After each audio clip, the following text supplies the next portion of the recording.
सबको जय मसीह की। आज हम पढ़ेंगे जो इब्राहिम से इसहाक उत्पन्न हुआ और इसहाक से आगे क्या है, उसके दो पुत्र उत्पन्न हुए। एक का नाम याकूब था और एक का नाम इसहाक। तो क्या है, ये दोनों जो बच्चे थे ये जुड़वा थे और माँ की पेट से ही झगड़ने वाले थे। और हम वचन में पढ़ते हैं कि आगे चलकर भी ये बड़े होकर भी आपस में झगड़ने लगे।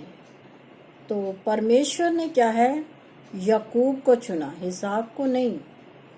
तो जब याकूब बड़ा हुआ तो इसमें एक कहानी है कि जो याकूब का भाई इसहाक था वो शिकार पे गया हुआ था और याकूब घर पर था और उसके पिता ने एक इच्छा जाहिर की इसहाक ने कि मुझे अच्छा सा भोजन बनाकर खिलाए।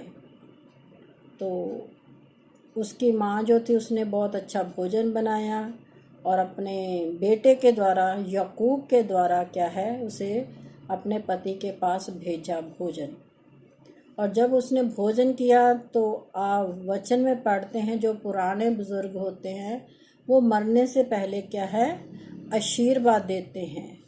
तो वैसा ही आशीर्वाद उसने याकूब को दिया, लेकिन वो देना इसहाक को चाहता था, इसहाक को, ताकि वो, क्योंकि वो बड़ा था।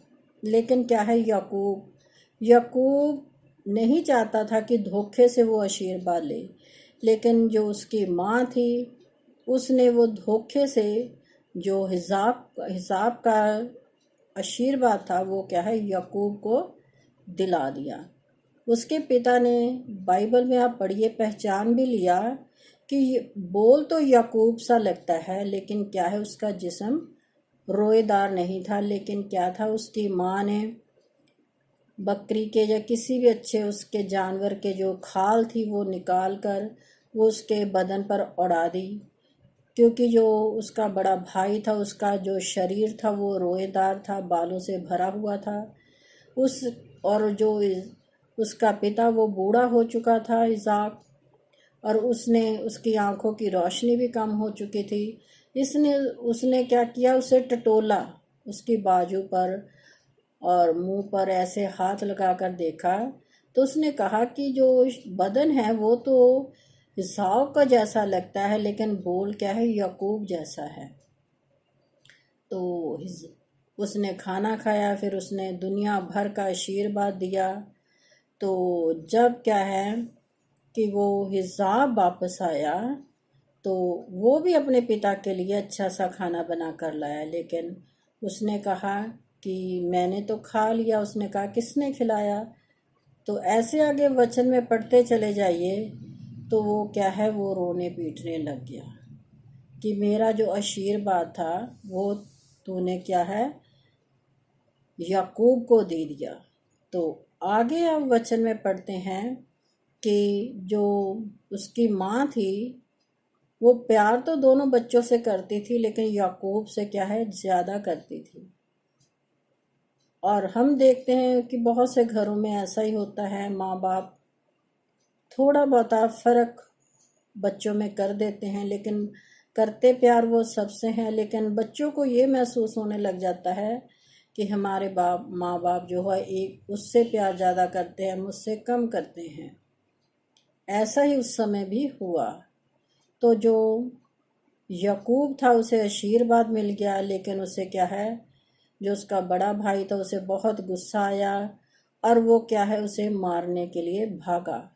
लेकिन उसकी माँ ने उसे वहाँ से भगाकर कहाँ पहुँचा दिया, अपने भाई के जो उसके कुटुंब में था उसके घर पहुँचा दिया कि तू वहाँ अपने मामा के पास चला जा और वही जाकर रह जब तक इसका गुस्सा ठंडा ना हो जाए। तो ऐसा ही हुआ, वो वहाँ चला गया और वहाँ रहने लग गया। और वहाँ रहते उसे बहुत से वर्ष बीत गए। और आगे वचन में पढ़ते जाइए कि कैसे याकूब से फिर क्या है, 12 पुत्र उत्पन्न हुए और एक उसकी बेटी उत्पन्न हुई दीना नाम की। और आगे अब पढ़ते चले जाएंगे कि पीढ़ियाँ बदलती गई। उन 12 पुत्रों के आगे वंशिस बढ़े, जातियां बनी, उनके कार्य अलग हो गए। तो आप वचन में आगे आगे पढ़ सकते हैं, क्योंकि ये जो वचन है बहुत लंबा है, इसे हम पूरी डिटेल में नहीं बता सकते। लेकिन क्या है, हम थोड़ी थोड़ी सी जानकारी इसलिए देते हैं कि बच्चों को मालूम रहे, जो भाई बहन भी सुनते हैं उनको मालूम रहे कि इब्राहिम कौन था, इज़ाक कौन था, याकूब कौन था। इन सभी नबियों के नाम क्या है, बच्चों को याद होने चाहिए, और इनके कार्य याद होने चाहिए, इनका जीवन कैसा था वो याद होना चाहिए। तो जो आशीर्वाद यहोवा परमेश्वर ने इब्राहिम को दिया, वही उसने इज़ाक को दिया, वही उसने आगे याकूब को दिया कि मैं तेरे संग संग चलूँगा, मैं ना तो तुझे कभी धोखा दूंगा, ना कभी छोड़ूंगा, और ना ही कभी त्यागूंगा। ये यहोवा परमेश्वर ने उनसे वादा किया। वही वादा परमेश्वर आज हमसे भी करता है। वो ना तो हमें कभी छोड़ता है, ना कभी धोखा देता है, और ना ही कभी त्यागता है, क्योंकि परमेश्वर ना बदलने वाला परमेश्वर है। वो अपने वादों को पूरा करने वाला परमेश्वर है। उसने जो वादे किए वो सारे पूरे हुए।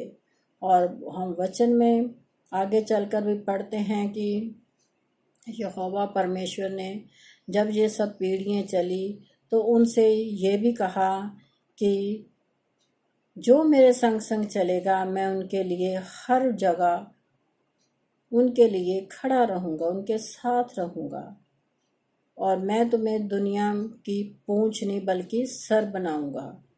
और हमारा परमेश्वर हमें ऐसा ही बनाता है, सबसे ऊंचा, सबसे उत्तम वो हमें रखता है इस संसार में से।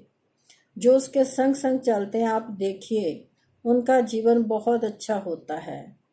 उनसे परमेश्वर बातचीत भी करता है और अपना वचन भी फैलाता है, और उनके घरों में क्या है, सुख शांति भी होती है। और उसने ये वचन कहा है कि तुम लेने वाले नहीं बल्कि देने वाले बनोगे। और हमारा परमेश्वर ऐसा ही हमारे साथ करता है। वो हमें देने वाले बनाता है, लेने वाले नहीं। और जो वचन सुन रहे हैं उनके मन में भी यही होना चाहिए। वो जब भी प्रार्थना मांगे तो यही प्रार्थना मांगे कि हे यहोवा परमेश्वर, हमें लेने वाले नहीं बल्कि देने वाले बना। और जब आप प्रार्थना में मांगोगे तो परमेश्वर आपको देगा, क्योंकि परमेश्वर के जो वादे हैं, जो प्रतिज्ञा हैं, वो वचन में लिखा है, हाँ के साथ हैं और आमीन भी हुई।